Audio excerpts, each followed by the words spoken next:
ating tinig. Tinig ng Pilipino para sa Pilipino. Ang ating pakikipag-ugnayan sa ating mga kababayang mga Pilipino sa nandako sila ng daigdig ng muroon. Ugnayan, pakinggan! Dito yan sa ating Fun Saturday Live, mga kapitbahay. Fun Saturday Live!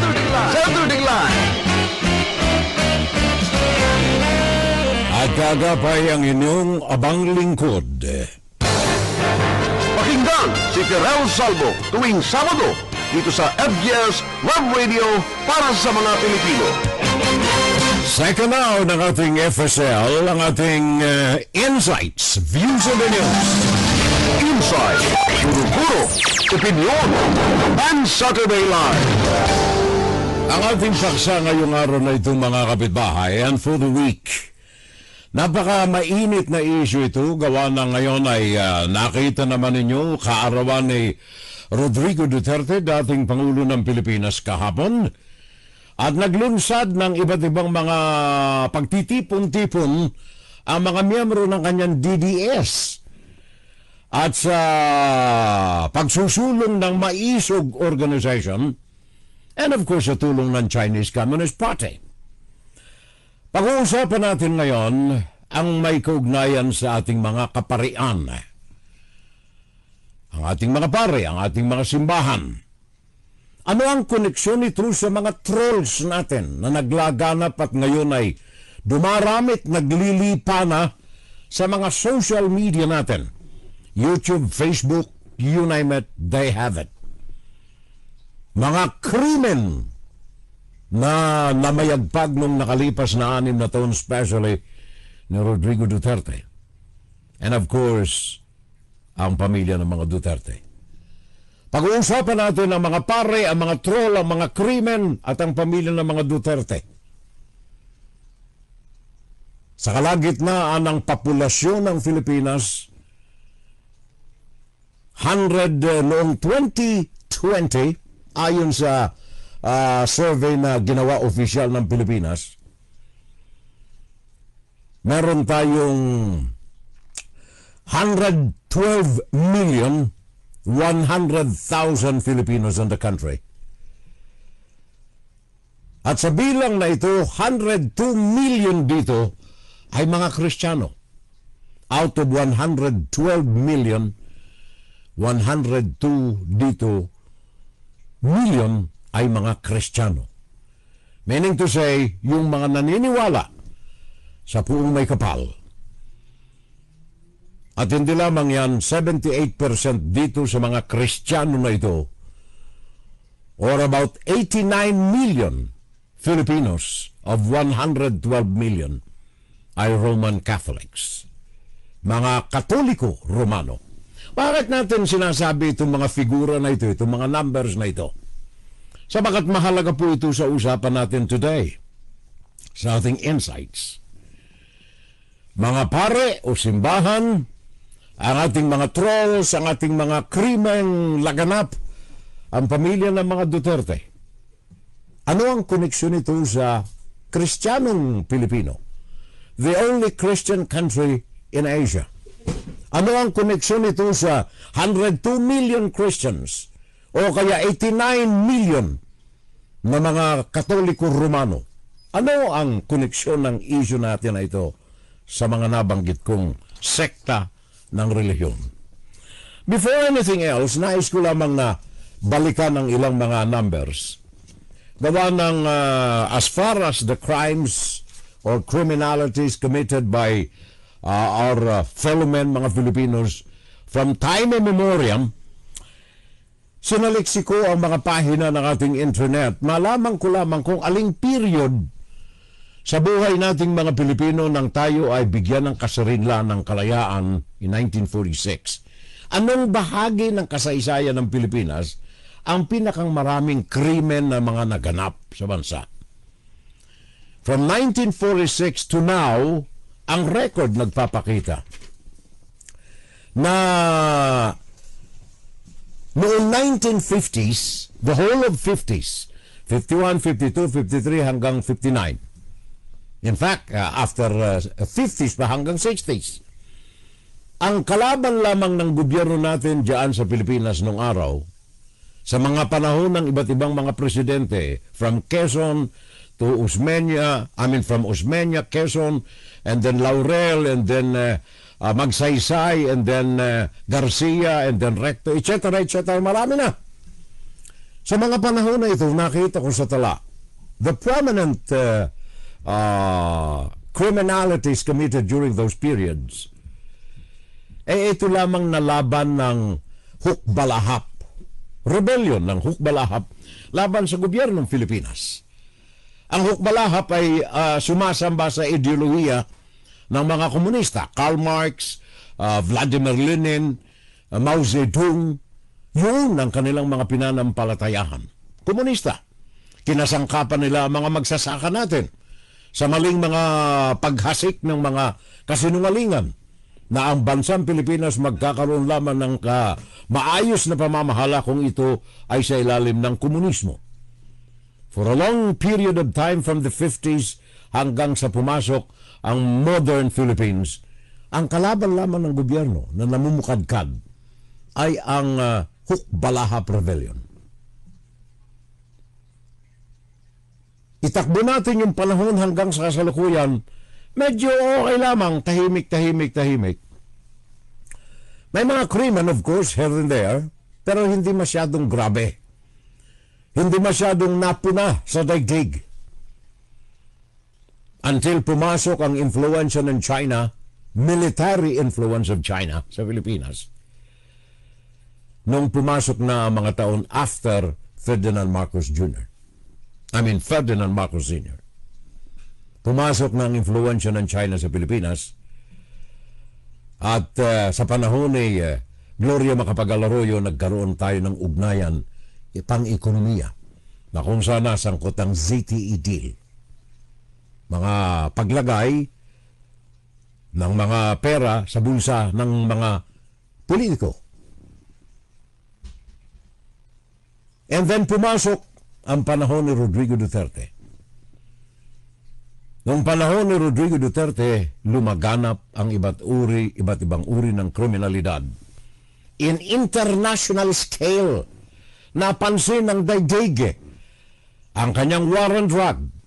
Simula nang siya ay maupo sa pwesto sa Davao in 1986, appointed by Corazon Aquino, naging alkalde ng Davao, na mayagpag sa Davao. Unti-unting umiral ang kamay na bakal sa Davao, pati na ang records ng pulisya, ang blatter ng pulisya, doctored para lamang palabasin ang Davao ang pinakang tahimik. Ligtas ang Davao sa criminalities. Ngayon, nalantad ang katotohanan, yung record ng pulisya sa Davao sa ilalim ng mga Duterte ay dinoktor para palabasin ang katahimikan, quote and unquote, sa Davao. And then lumabas ang war on drugs, lumabas ang extrajudicial killings, lumabas ang human rights issues, nasangkot ang International Criminal Court. Dito, nagsimula ang pamamayagpag na ito ni Mr. Rodrigo Duterte, at hindi lamang yan, kundi ang kanyang buong pamilya, sa paggamit ng kamay na bakal.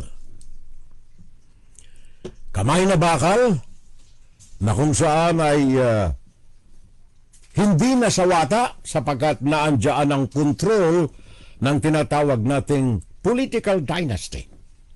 May clout here and there, gumamit ng dynastism sa kanyang operasyon, lumaganap ang walang habas, walang kontrol na krimen na naganap.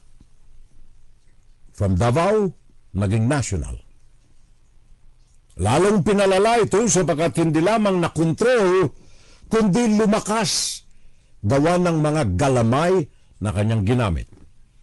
Pumasok ang mga trolls sa panahon ni Rodrigo Duterte. Well, of course, si Mr. Marcos ay hindi makakapagpasinungaling nito sapagkat kasangkot siya noong 2016 sa paggamit ng 2022 sa paggamit ng mga trolls. Even back in 2016, nangalap ng mga trolls si Rodrigo Duterte upang palaganapin ang kanyang propaganda machinery. Gumamit ng mga troll. At that time also, si Bongbong Marcos, nakihati rin, nakita niya ang influence ng mga trolls na unang-unang ginamit. In fact, sa survey, sa pananaliksik na ginawa, noong panahon ni Rodrigo Duterte, to the maximum, utilized ang mga trolls sa kanyang political operations. Yan ay pinatunayan ng napakaraming mga dokumento na nakita headed by Nick Gabunada sa kanyang pamamahala ng mga trolls.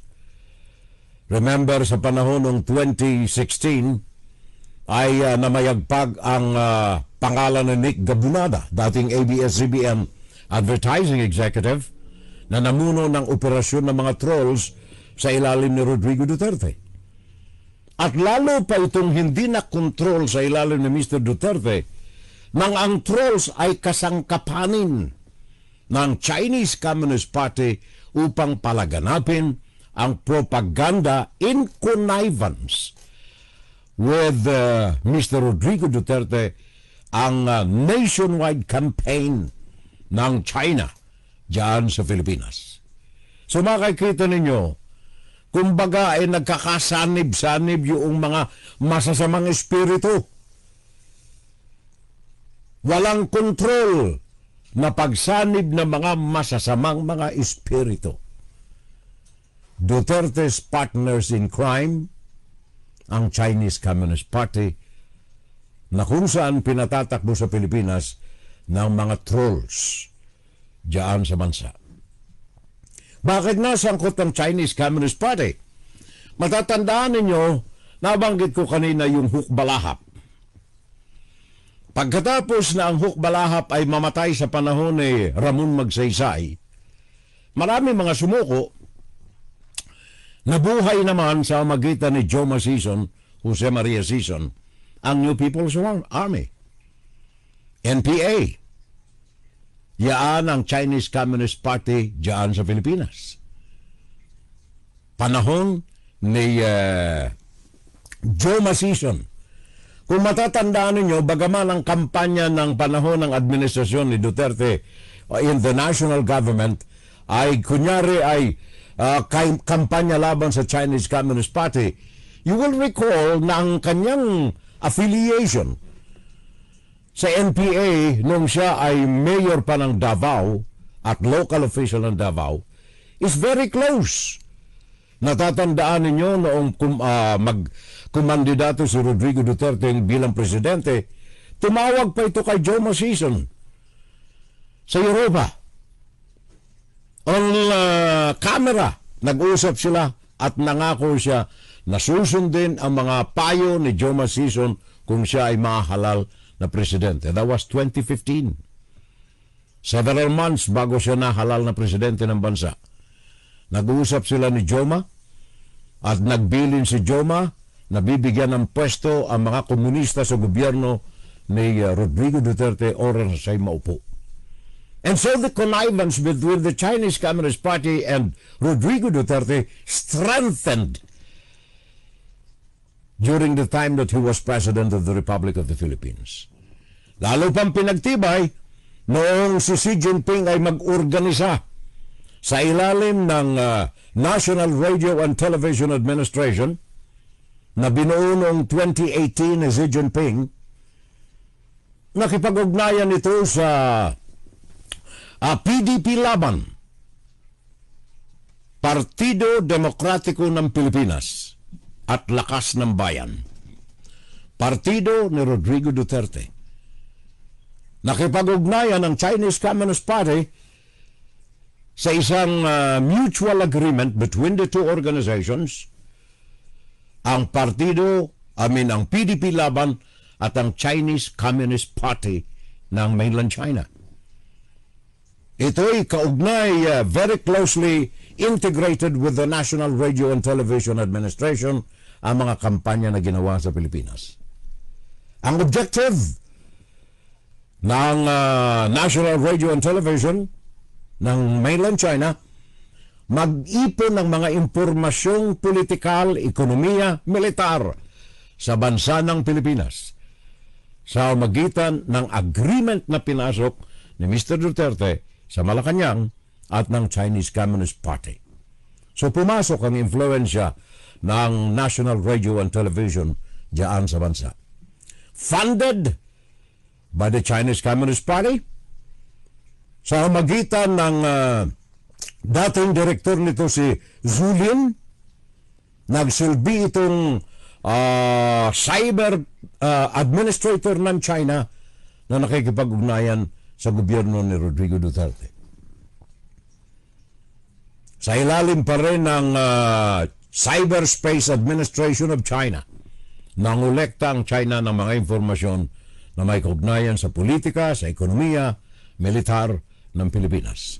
And you must remember, hindi na kailangan siguro sapagat yung mga tower ng Armed Forces of the Philippines ay ginamit ng Dito Communications, financed by money coming from Chinese Communist Party. Dennis Uy. So hindi na kailangan siguro. But anyway, sa organisasyon ng ating usapan ngayon, pumasok ang mga miyembro na ito, hindi sa magitan ng direktong ugnayan, kundi sa paggamit ng mga trolls. Trolls na 100% na ginamit ni Rodrigo Duterte sa kanyang pag-akyat sa kapangyarihan. The power of social media.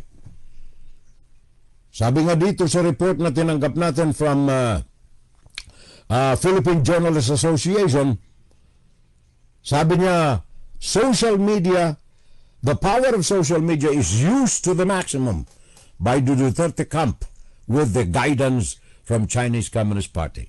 Bakit with guidance from Chinese Communist Party? Sapagat noong 2018, ang gobyerno ni Mr. Duterte ay nakipag-ugnayan closely, sabi ko na nga, sa National Radio and Television Administration at sa kampanya ng China na makakuha ng economic, commercial, military sa Pilipinas, impormasyon, ginamit ang National Radio and Television Administration ng China at ng ugnayan ito sa Pilipinas. Government mismo, Malacanang mismo. Paano? Sa pamamagitan ng papadala taon-taon ng mga delegado, mga journals, mga journalists from the Philippines to China. 30 na mga journalist na mga Pilipino, libre lahat. Financed by the Chinese Communist Party, pumunta sa China in the guise of mag-aral ng modern technology, mag-aral ng mga reels, mag-aral ng mga video production, etc., etc. Kasama na rin ang indoktrinasyon ng komunismo sa 30 mga journalists na ito, mga trolls galing sa Pilipinas.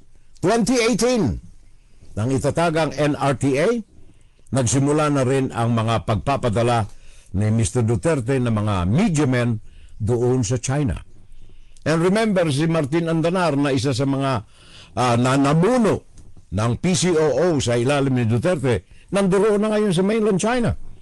Siya ay isang batikang anchorman na ngayon ng Chinese Communist Party sa kanilang propaganda broadcast na nakatuon sa Pilipinas. Martin Andanar, nandoon sa Beijing, China. Now, yung mga journalists natin, mga journalists natin, nagpadala tayo roon taon-taon. 2018, 2019, nagkaroon ng epidemic virus noong 2020, natigil. Bumalik lamang noong 2023. At sino ang hanggang ngayong mga prominente na nagpapalaganap ng propaganda ng Chinese Communist Party at ni Rodrigo Duterte and family? Sino sa mga ito ang hanggang ngayon naandyan pa aktibo sa kanilang mga ginagawa na propaganda on behalf of the Chinese Communist Party. Sino mga ito? Asan ba yung mga pangalan ko rito? Meron tayo. Asan yung mga pangalan ko rito? Ito. China's National Radio Television names. There you are. Pakinggan natin. Sino ang mga nandoon na hanggang ngayon aktibo pa rin? There you are. Ito na. Ang dating sekretary ninyo, of course, Martin Andanar, ang namumuno. At ang kasama roon sa taon-taon na delegasyon ng Chinese Communist Party from the Journalists of the Philippines. Pumunta sila sa China sa taonan na indoktrinasyon. Headed by Martin Andanar, Rose Beatrix Cruz Angeles. Noong isang araw, nandoon siya sa hearing ng Kongreso. Inamin niya na ang huling punta niya roon ay noong 2023. Rose Beatrix Cruz Angeles. Sports writer Almario Marlon Jr. Bernardino, dating Broadcast Service Deputy Director General Carlos Jose Magnovilio. Freelance journalist J. Joy Lopez. Eto na, yung isa na nakipagbalitaktakan kay Commodore anong tawag niyan, yung Coast Guard, Mark Anthony Lopez. Ito yung sinabi ko nung nakalipas na Sabado na ang kanyang talking point ay mismo kopyado doon sa manual na ipinagkaloob sa kanila ng Chinese Communist Party sa mga meetings na dinadaluhan ng mga ito taon-taon libre. Pati accommodation, may pocket money, etc. etc. At may bayad pa. May bayad pa sa kanilang mga blogs from the Chinese Communist Party. Mark Anthony Lopez, blogger, online influencer Shaira Francisco, Pia Consuelo Antonina Morato of the City Government of Quezon City, blogger attorney George Ahmed Paglinawan, Alex Anglao Destor, Office of the Vice President, Marie Joselle Badilla, Philippine Daily Inquirer, Jessia Ann Opiana, Davao City Information Officer under Duterte, Sara Duterte as Mayor of Davao, John Ray Garcia, Mindanao Times. Ito noong 2018, 2019, 2023, nandiyan pa rin. Si Trixia, anong pangalan niya? Sabi niya gusto niyang tama Rose Beatrix Cruz Angeles. Taon-taon nandoon sila sa China. Sa Nanning City sa China.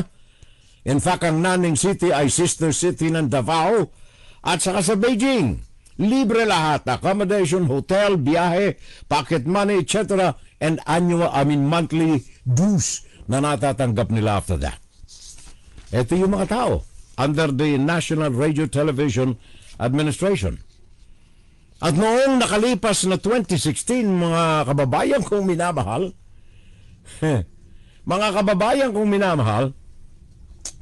noong 2016,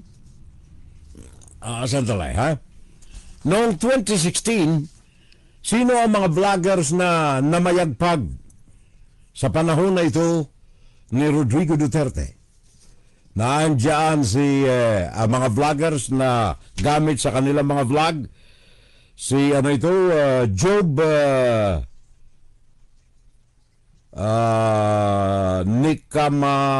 Nikamakolan. Ang kanyang gamit ay December 7. Si Mike Lopez, Franco Mabanta, Franz Gerard Reyes Imperial, Mocha Uzon, Sasasot, Trixie Cruz Angeles, Jojo Robles, Christine Laveres, Mark Lopez again, Julian Lance, Francis Manalo, Arjen Nieto, Tam Berenguer, Ethel Pineda, Darwin Cañete at maraming iba pa. Sila ang mga nasa vlogger at troll farm ni Rodrigo Duterte noong mga nakalipas na mga panahon.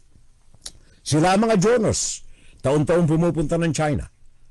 Seminar sa Beijing, May of 2018, May of 2019, and then May of 2023.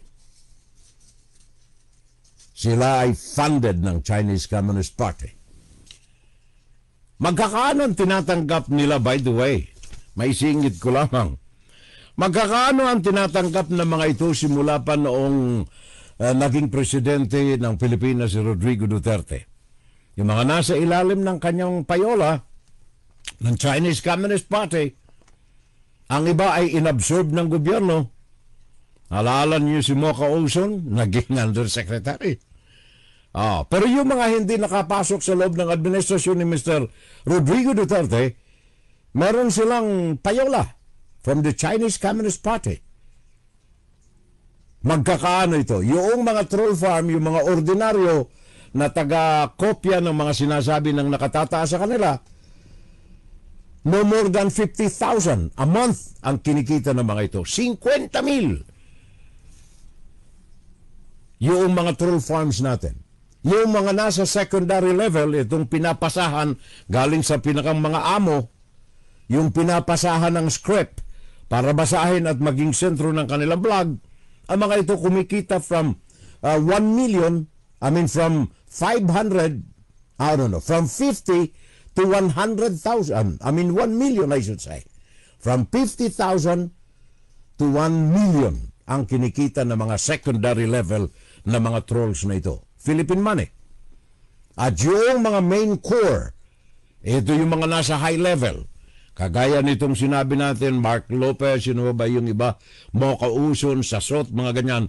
1 milyon yan. Buwan-buwan. Buwan-buwan, 1 milyon. Kaya nga ba't ano yung sinabi ng isang vlogger ng isang araw na brinodcast natin? Wala akong pakialam. Alam kong mali ito. Pero mabubuhay ba nila ang aking pamilya? Alam kong mali ito. Di ba? Ganon. So naging partner ng National Radio Television ng China ang Pilipinas sa panahon ni Mr. Rodrigo Duterte. Seminar, taon-taon, May of 2018 to 2023. And of course, nabanggit na natin yung kanilang mga pangalan, mga direct contact ng National Radio and Television Administration in China diyan sa Pilipinas. National Radio and Television. So, anong koneksyon ito doon sa pinag-uusapan natin? Ang pinag-uusapan natin ay may kaugnayan dito sa mga pare. May kaugnayan sa mga trolls, ang mga krimen ng mga lumaganap, at ang pamilya ng mga Duterte. Bakit nagkakaugnay-ugnay itong mga ito trolls pa lamang pinag-uusapan natin Mga trolls lamang muna ang pinag-uusapan natin. Anong kaugnayan ito sa krimen? Well, ang trolls ay propaganda machinery na ginamit to the max ni Mr. Rodrigo Duterte sa kanyang panahon.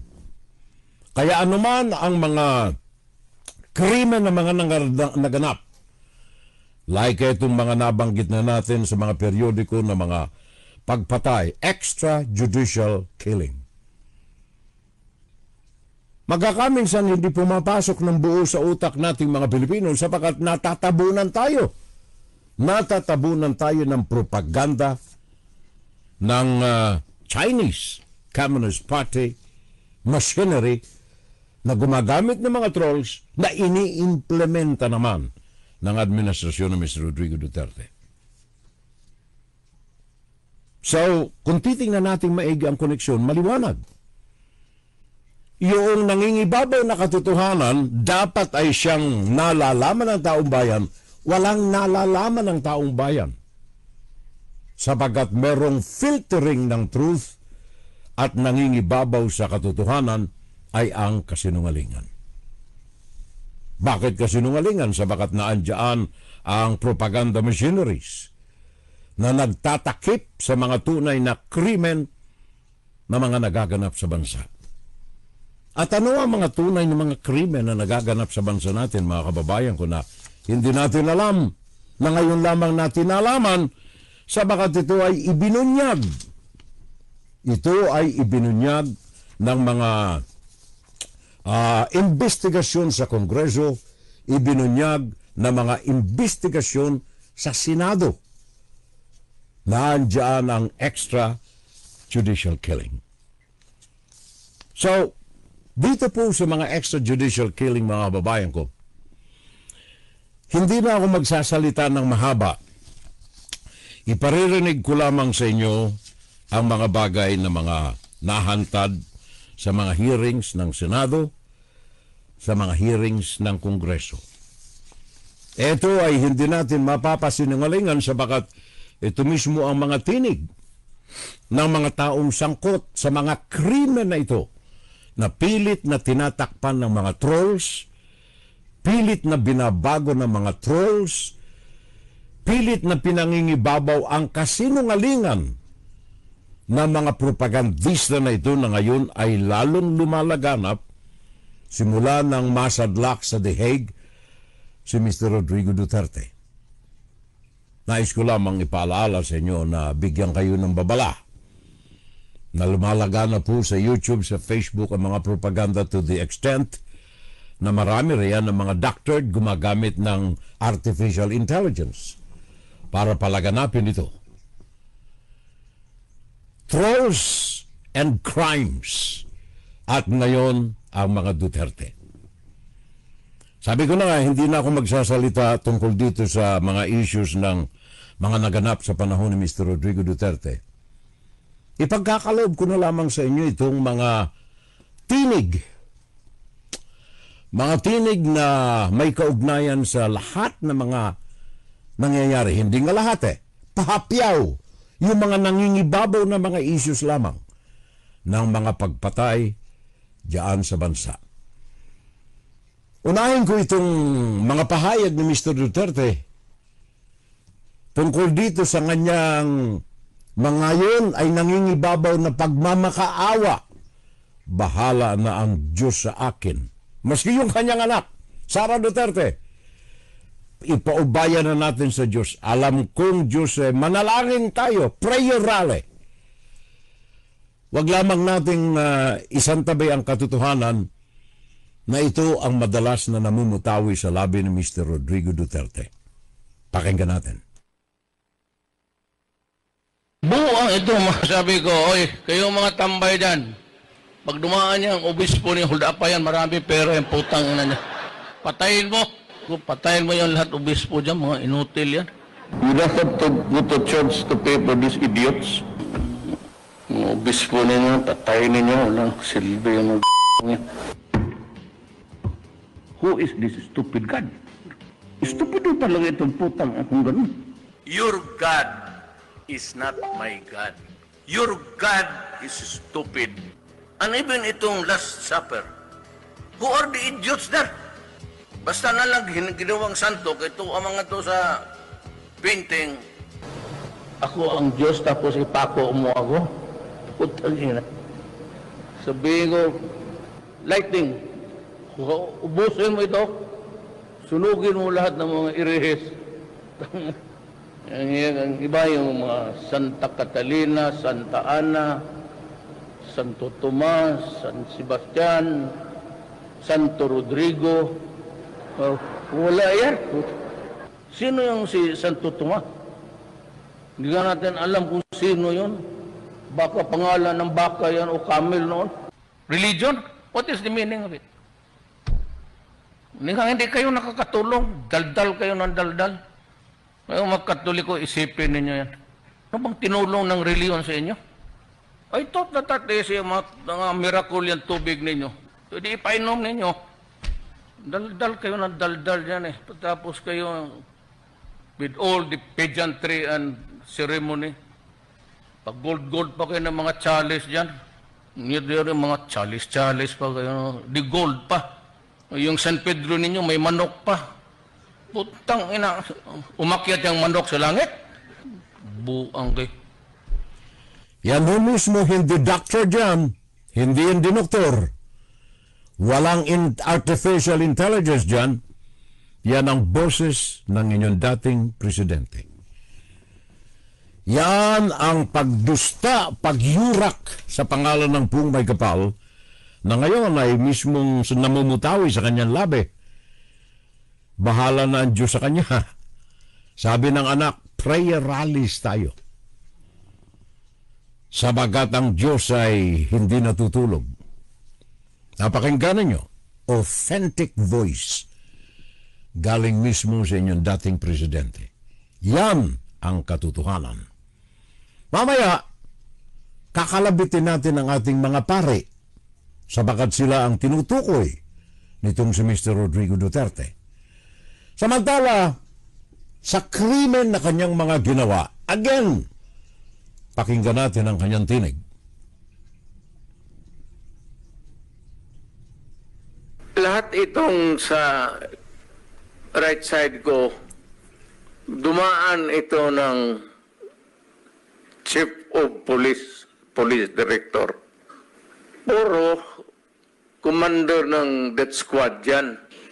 Trabaho ng pulis yan.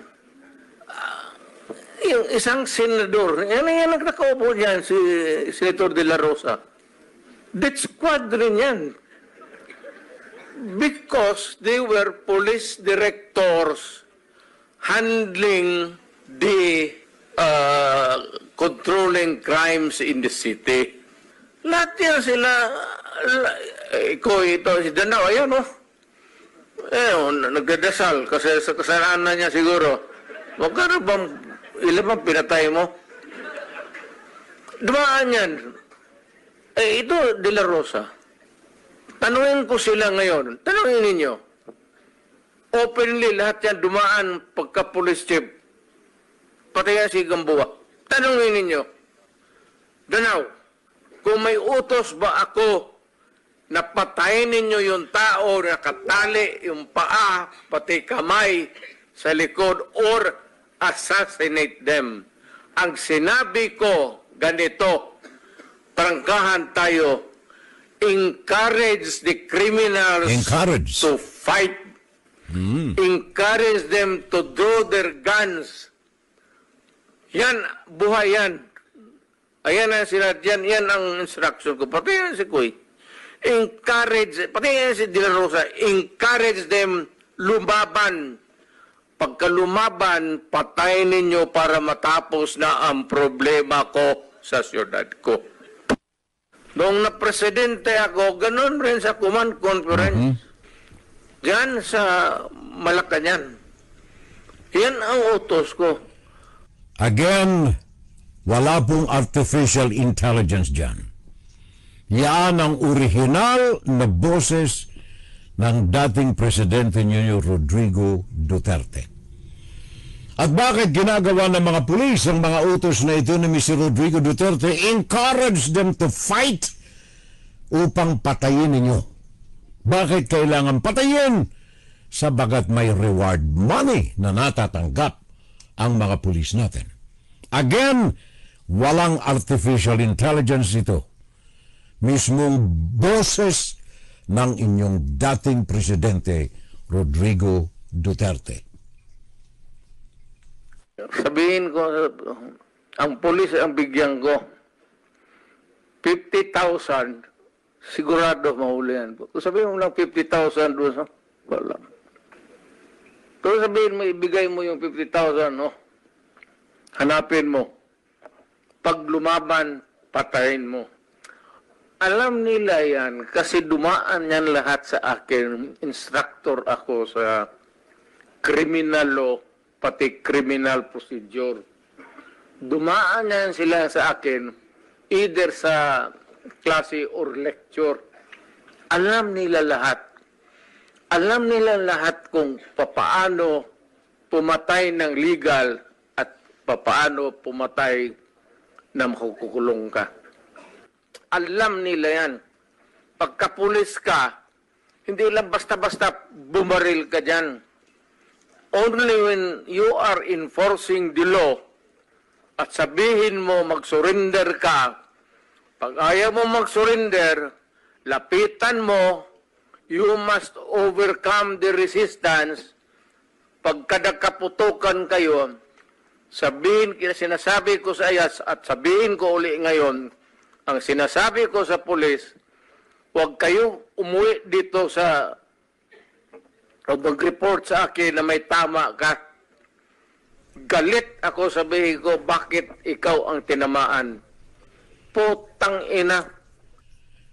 Again, hindi ho artificial intelligence yan.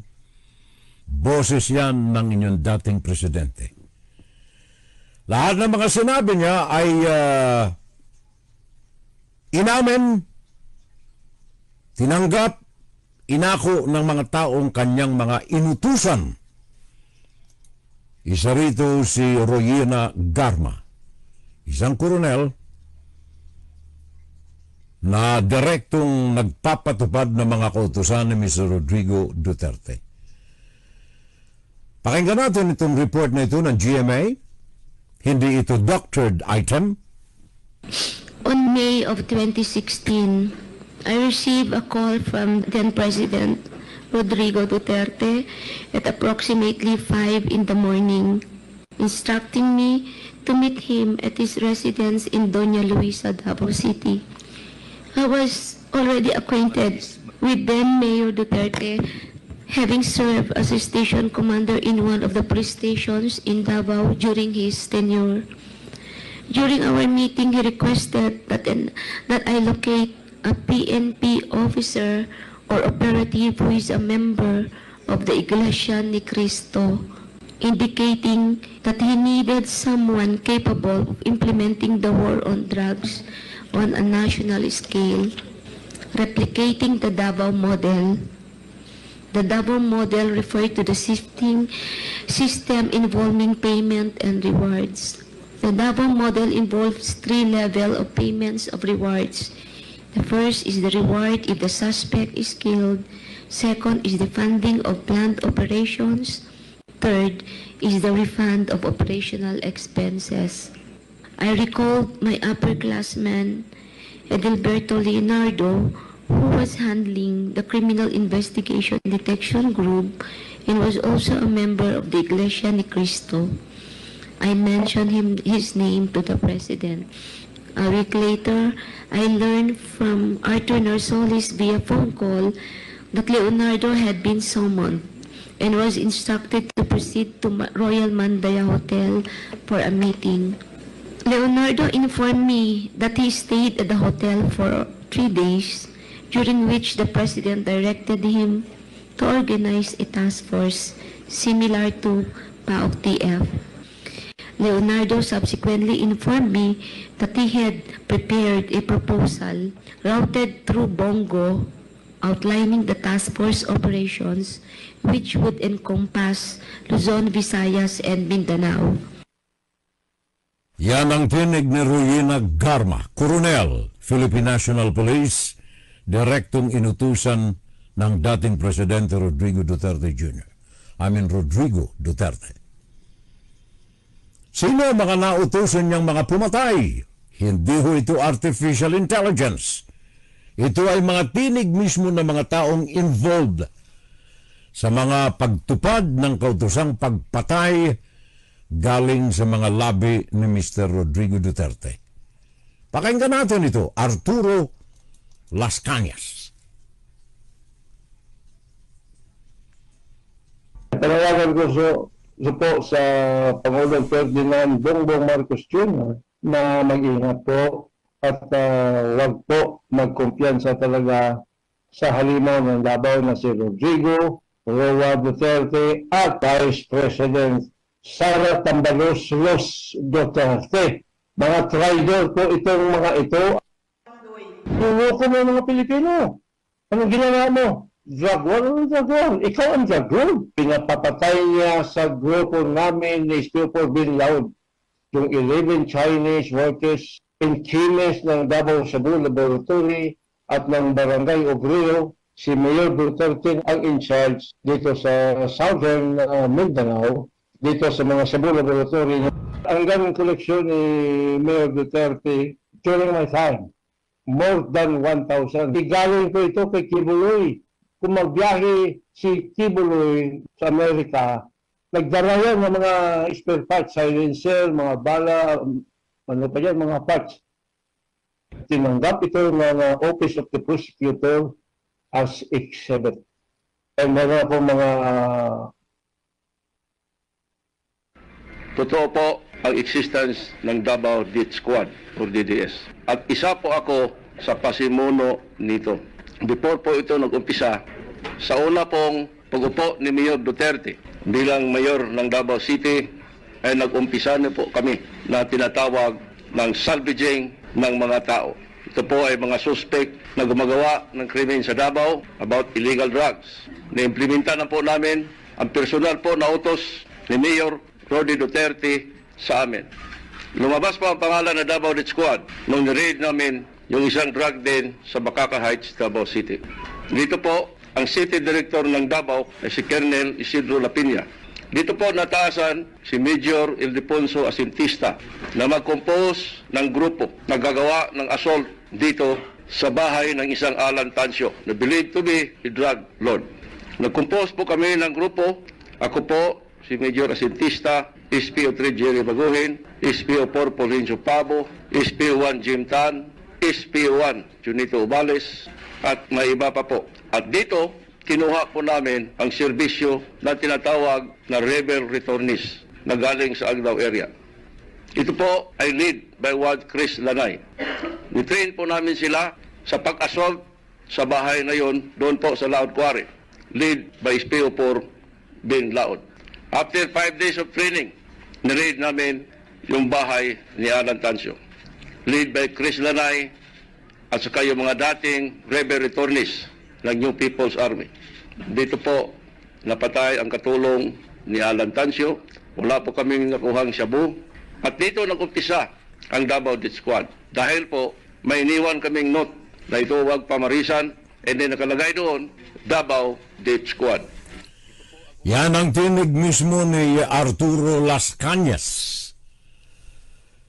Yan ang isa sa mga namumuno ng Davao Death Squad. Hindi po yan artificial intelligence. Yan mismo ang authentic, original na boses ni Arturo Las Cañas.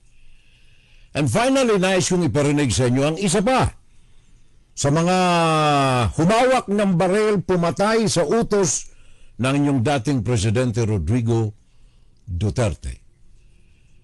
Pakinggan natin ang tinig ni Edgar Matubato. Miski ano man mangyari sa akin, miski bitawan man ako, talagang gusto ko nang pagbayaran yan, ma'am. Pagbayaran ko yan. Nagkasala man ako ng tao, dapat bayaran ko yan, ma'am. Kaya nga pumunta ko dito. Matanda na ako, ma'am. Gusto ko nang ang pagkakamali ko, itama ko, ma'am. Siyempre, lumapit ako ng simbahan, nagsisisi na din ako. Sinasabi ko lang ang totoo, totoo. Tumabaho ako, pumatay ng tao. Dahil sa utos nila sa akin, yan ang sasabihin ko. Pumunta lang ako dito, ma'am, para magkaroon naman ng hustisya. Saan na ako lalapit? Kung lumapit ka sa Davao City, walang hustisya. Kung lumapit ka ng pulis ng Davao City, kakatayin ka rin. Kung lumapit ka ng korte ng Davao, sa kanila rin. Wala ka, miski saan ka magpunta. Wala kang mapupuntahan doon. Kaya nga, miskip ako, tumago ako ng mga ibang lugar. Talaga bang nag-utos si Mayor Duterte? Talaga nag-utos. Yung tulad kang Barsabal, yung 1993, pinatay namin si Barsabal. So, ang nagpinansyan, 4 na mayor. Sila ang nagpinansyan na nagbigay ng pabuya para mapatay si Barsabal. Kaya ang gusto nila hindi man ipapatay, buhay man. Buhay ang dadalahin. So, dinala namin sa Apo Gold, sa Matina, Gold Pros. Nandoon si Mayor naghihintay. Pagkatapos, inimbestiga niya, ikaw pala ha? Tapos hinampas niya ng gold cross. Naubos yung ngipin. Pagkatapos, dinala na sa MAA. Doon na pinatay, ma'am. Yan ang tinig naman ni Mr. Edgar Matubato. Ilan lamang ito, nais ko sanang ubusin ito mga voice clips ko rito, pero napakarami nito. Lahat ng yan ay mga original voices ng mga tao mismo na napakinggan ninyo. Hindi po yan artificial intelligence. Hindi doctored. Yan ang mismong mga katagag galing sa kanilang mga labi. Sa ating isyong trolls, crimes, Dutertes, at ang lahat ng ito, bakit kasama ang mga pari? Bakit dito sa issue natin mga trolls, crimes, and Dutertes, lahat associated with criminalities, extrajudicial killings ng nakalipas na napakahabang panahon. Simula naging alkalde sa Davao, vice-alkalde, alkalde, vice-alkalde, presidente. Extrajudicial killing. Dahilan kung bakit nandoon ngayon si Mr. Rodrigo Duterte sa The Hague upang panagutin ng mga bagay na ito na nakasampal sa kanyang harapan, patunayan niya o kaya'y pabulaanan ang mga narinig ninyong mga bagay na may kaugnayan sa trolls, crimes, and the Dutertes. Bakit may pare? Anong connection dito ng mga pare? Well, ang National Council of Churches in the Philippines, samahan ito ng mga pare dyan sa Pilipinas, sa kanilang pinalabas na official communications, sabi nila, the National Council of Churches in the Philippines fully support the House of Representatives' decision to impeach Vice President Sara Duterte and all others in pursuit of justice and accountability. The National Council of Churches in the Philippines strongly urges the Senate to initiate the impeachment proceedings and all others. Mahaba po ito. Pahapyaw ko lamang babanggitin. May kaugnayan ito basically sa impeachment na kinakaharap ngayon ni Sara Duterte, anak ng inyong dating presidente. Ano ang koneksyon ito dito sa trolls, sa mga crimes, and then the Dutertes? Anong koneksyon ng simbahan? Napag-isip-isip ko lamang, noong araw nung ako'y nag-aaral sa Katong, nag-aaral akong grade 1, grade 2, natapos ko ang elementarya, nag-aaral ako ng high school. May mga subjects dito na may kaugnayan sa pananampalataya. Good manners and right conduct. Ngayon, nakita ko sa curriculum ng Department of Education, wala na ito eh. Naalala ko tuloy si Sara Duterte, ang binabanggit nitong National Organization of Churches. Naalala ko tuloy yung sinabi ni Sara Duterte. Honesty, hindi bahagi ito ng qualifications ng isang public official eh. Honesty, it is not part of the qualifications of any candidate. Kaya siguro tayo maraming krimen na mga nagaganap sapagat wala na tayong regard sa character, good manners, and right conduct. Iyan ay panig ng eskwelahan na dapat sigurong pag-isipang maigi ng national government na ibalik. Pero sa panig ng simbahan, bakit naman natin isasangkot ito dito sa mga trolls, sa mga crimes and Dutertes? The crimes and the evils of Dutertes. Bakit? Sabagat, sabi ko na nga kanina sa pasimuno ng ating programa, ikalawang bahagi, 91.5% ng mga Pilipino ay mga Kristiyano. 91.5%. Sa madalit sabi, 102 million na mga Pilipino ay mga Kristiyano. At sa bilang na ito ay 78.8% rito ay mga Roman Catholics na kinabibilangan ng marami sa atin. Hindi tayo kibuloy, hindi tayo iglesia. Tayo ay mga Roman Catholics. 89 million of 112 million Filipinos, according to the census of 2020, ay mga Roman Catholics. So kung tayo ay mga Katoliko Romano o tayo ay mga Kristiyano, bakit natin pinapayagan itong sandamakmak na criminalities na nagaganap? Bakit tayo may mga drug addicts? Bakit tayo may mga extrajudicial killings? Bakit? Nagsisimba naman tayo. So sinong may kasalanan ng simbahan ba o tayong mga Pilipino? Partly, tinuturo ko ang daliri ko, although isang daliri sa simbahan, tatlo sa akin. Partly, tinuturo ko sa simbahan ang sisi kung bakit tayo merong ganito. Pabayaan muna natin ang Department of Education, trabaho nila yan. Pero mas matimbang ang aking paniniwala sa ating mga nasa simbahan na may mas malaking influensya na maipagkakaloob sa ating taong bayan. Maiwasan ng trolls, maiwasan ng criminalities, maiwasan ng extrajudicial killing. So why? Aside from good manners and right conduct, bakit? Bakit simbahan ang itinuturo natin? Alam mo, sa edad ko ngayon, napagdaanan ko na ang iba't ibang uri ng mga pare na nagmimisa. Napagdaanan ko na ang mga uri ng mga katekismo. Napagdaanan ko na ang mga iba't ibang uri ng pangangaral ng iba't ibang mga sekta ng Christian organizations.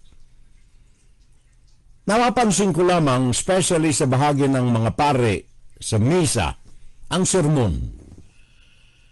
Yan ang lokal o ang personal na pakikipag-usap ng pare sa kanyang mga nasa sakupan.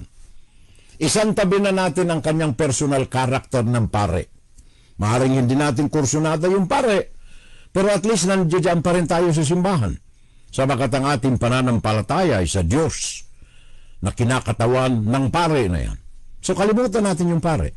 Pero ang isipin natin yung kanyang sasabihin sa kanyang homily, sa kanyang sermon. Baka naman yung sermon natin ay hindi naiintindihan ng taong bayan. Kaya ang krimen, ang trolls lumalaganap sapagat kumbaga off-touched. Malayo sa issue ang pinagsasabi natin. Alam kong kailangang isunod natin sa sermon, sa gospel for that day, pero siguro ibabaan natin ang ating retorika. Kumbaga yung real time ang ating ilagay doon. Kumbaga itong krimen na ito, kung ito ay dinadala at ipinangangaral ng mga pare sa simbahan, huwag kayong susunod sa mga masasama. Kagaya nitong mga pamilya na ito na pumapatay. May takot ang simbahan . Naalala ko tuloy. Si Cardinal Sin.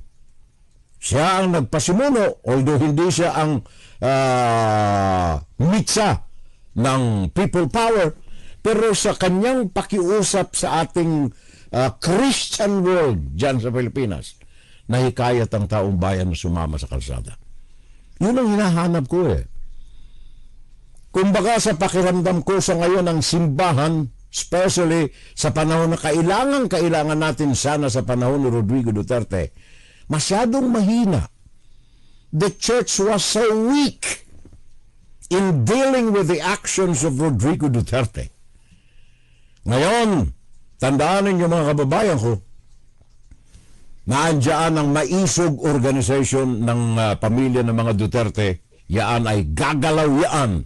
Siguradong sigurado. Meron silang logistics, may pera sila, suportado sila ng Chinese Communist Party. Naandyan ang agreement ng PDP laban sa Chinese Communist Party.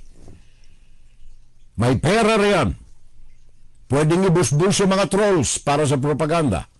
Pwedeng ibusbus sa maisog rallies para dumami. Para ibusbus sa mga magagaling may sabi sa internet, sa computer, upang baluktutin ang katotohanan.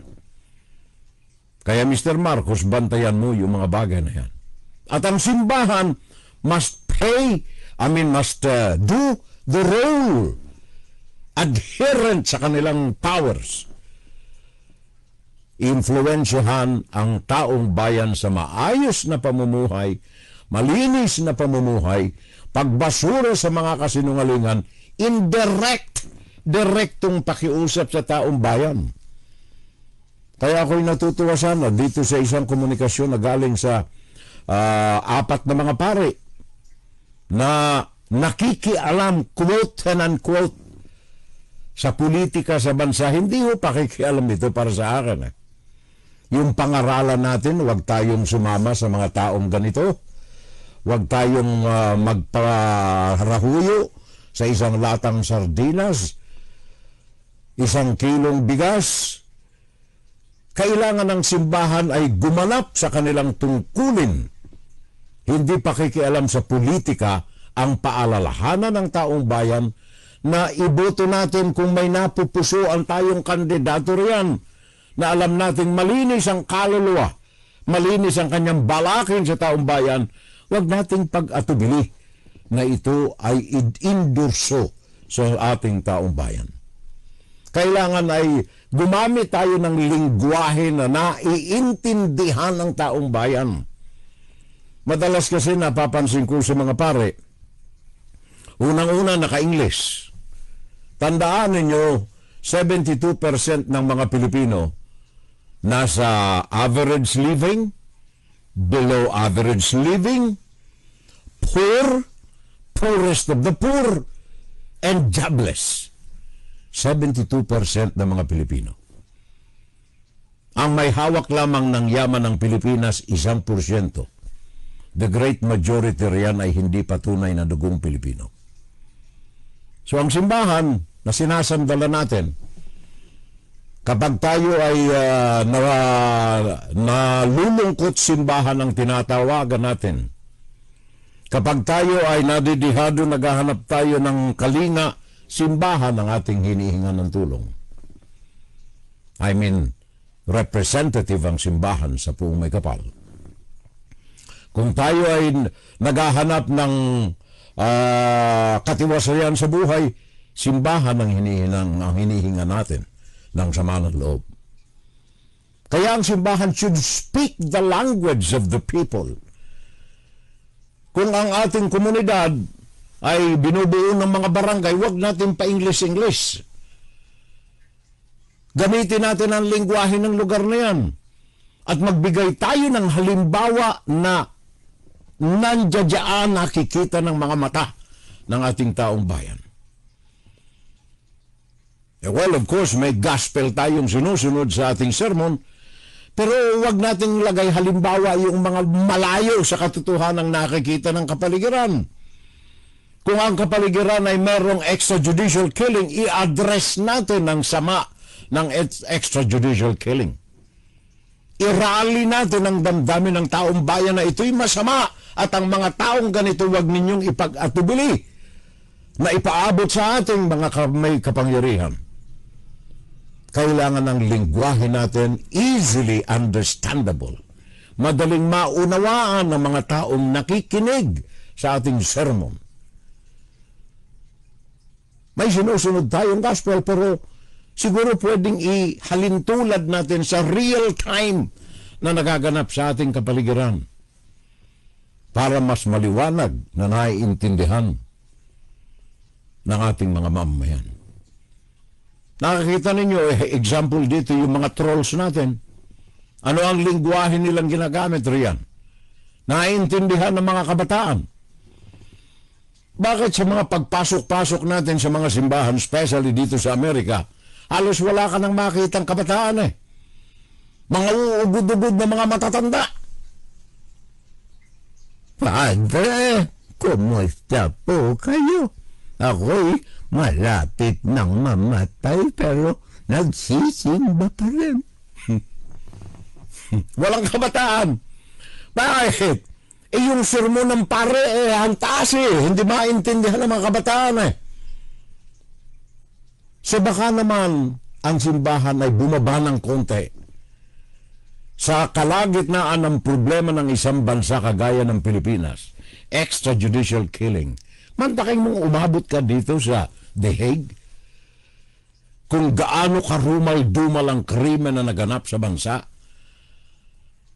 Nakikita ng mga pare natin, takot siguro sila na, yan si Obispo, patayin ninyo yan. Walang kakwenta-kwenta yan, mantakan mo. May narinig ba tayong sagot sa simbahan tungkol dito sa mga ganito? Wala eh. Naalala ko again si Cardinal Sin. Siguro balik tanawin natin ang mga ginawa ni Cardinal Sin sa ating mga kababayan, mga Pilipino. Baka makapulot tayo ng kaalaman tungkol sa bagay na ito. Marami pa sana kung gustong mabanggit dito, kaya lamang ala na tayong oras, mga kababayan. Ang issue ngayon, etong mga kasinungalingan na walang kasagutan sa ating mga dapat na namumuno sa pamahalaan.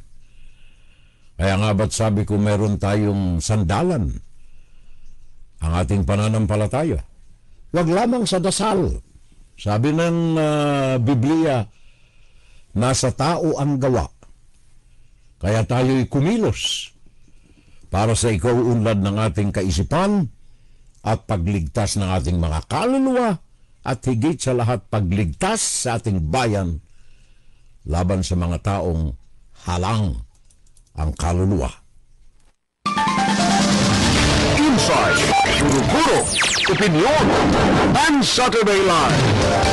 Yan ang ating insights, ang ating mga opinion palapalagay sa likod ng mga pangunahing mga balita natin.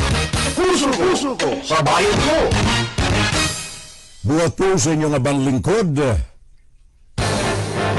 Pakinggan si Terrell Salvo tuwing Sabado dito sa FGS Web Radio para sa mga Pilipino. Dito sa ating palatuntunan live tuwing araw ng Sabado. Saturday Live! Yan ang ating tinig na mga kababayan nating mga Pilipino. Tinig ng Pilipino para sa Pilipino.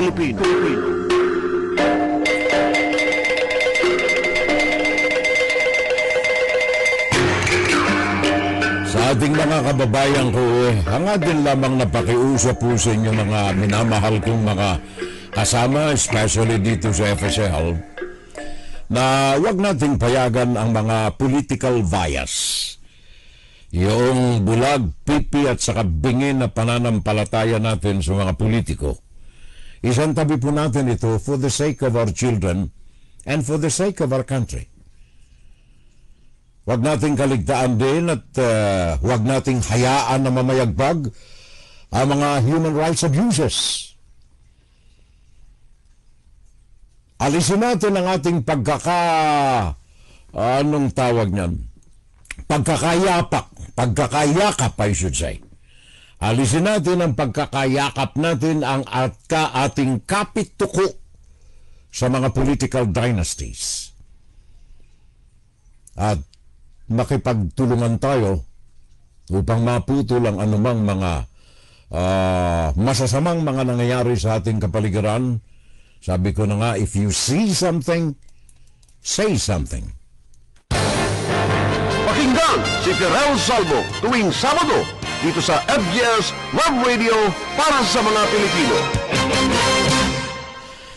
Sabi ni Maring Mirna, ang